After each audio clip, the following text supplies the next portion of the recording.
Good day to you, my young friend. I hope you do not mind that I conceal your identity for this video. One of the random things that I've decided to do during the course of my lifetime is to keep a video journal. I'm a big fan of writing, as you can probably tell, as you have received, I think, 5 or maybe even 6 of my letters by now. But today was by far one of the best days I've had in the recent times, because I opened up a letter. Actually, I opened it up yesterday and read it yesterday, and I will read it again today, I guarantee you. I want to make sure that I put these words in my heart forever, and I thank you for this. This is a treasure to me. I just sent you a message on eBay. I checked to see if you were in the lead, if you are poised to win yet another orange letter, and yes, you are. I have your DVDs here. Cannot wait to watch them, and in fact, I'm using my video camera right now. Let's see if I can get a picture of my video camera. This little video camera here, I use each and every day to make a video entry in my journal. Something to leave behind to try to make the world a better place for people to come after me.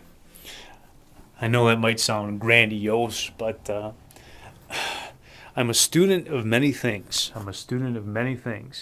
Japanese is one of them. And I would say what I study the most in life are human beings, and more specifically, human weakness and human strengths. And I must admit, this is one of the strongest, bravest letters I've ever read in many years. And I want to thank you from the bottom of my heart, because there is no better feeling in the world than doing what you are meant to do each and every day. And I wrote this in a message to you on the email. I also wrote it in this letter. I hope that you and your fiance feel like you're doing what you are meant to be doing when you are in each other's arms. Here, I think, thanks for the time and heart you put into your letter. I'm not going to read your name. Hopefully I didn't catch that. But I hope that you and your fiance share a moment like that in each other's arms each and every day.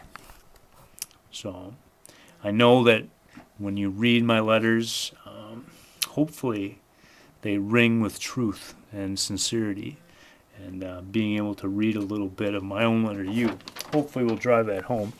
So I got your letter, no disrespect. I'll have to get a 50-cent piece for that out of my office, and it's very dark in my office, and I can't find the light, so I'm just going to feel around and see if I can find a coin in the darkness. No luck. I'm going to need a light. Oh, they're over here. That's why I couldn't find them. 1971. Okay. So we got to remember to tape this to the letter. If I ever do forget to tape a 50-cent piece in your letter, you make sure and let me know, and I'll pay you double. Now, I do think, if I remember correctly, I sent you 2 50-cent pieces in one letter. So I hope that maybe your fiance can get one of these. I carry one with me at all times, and I'll tell you why. There's actually 2 reasons why I carry them with me.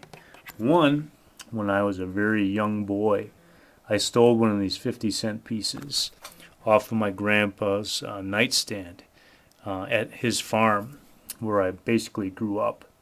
And ever since then, I've carried one in my shoe to remind me to walk the path of right when there becomes a temptation in front of me that might make me do wrong. So having this coin in my shoe makes me walk a path of right instead of wrong. And with 50 cents, you can also buy a postage stamp. So at any time, you can take one of these buy a stamp and change the world. Because, like it or not, my good friend, with this letter, you changed the world a little bit.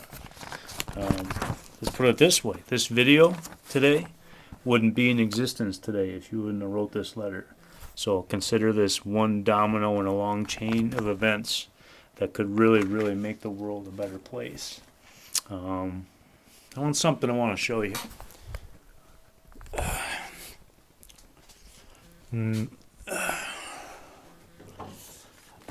Reading your story about how you your life was changed almost because of a sword. I don't know if you learned anything from that experience, from that story that you shared with me, but I have many stories involving swords as well. Some swords are made of steel, and other swords are made of wood. And I wrote, I think in my journal today, not a letter to you, about how swords really do not have a real practical use in the world like they used to. But swords definitely can be a symbol. And when given power, a symbol can really change the world. So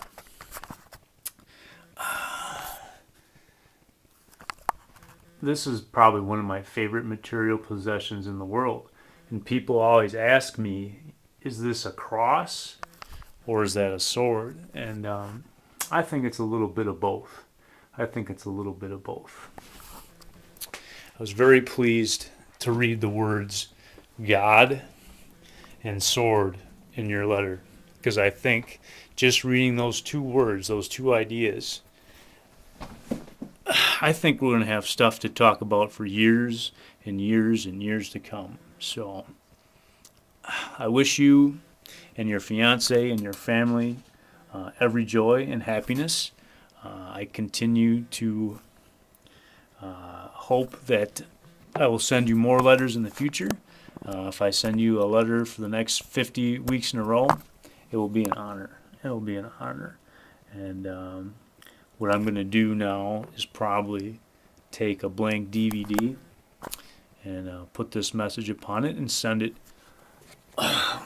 along with this 50-cent piece, in the hopes that they all find you well, and that now that you have seen my face, hopefully you feel closer to me as I do you. It feels really good to put a face to a name, and also to put a heart to a name, because even though your hand was responsible for writing the ink on these pages, I can just tell this is a letter from the heart. And you have a good heart, my young friend, and it is an honor to know you.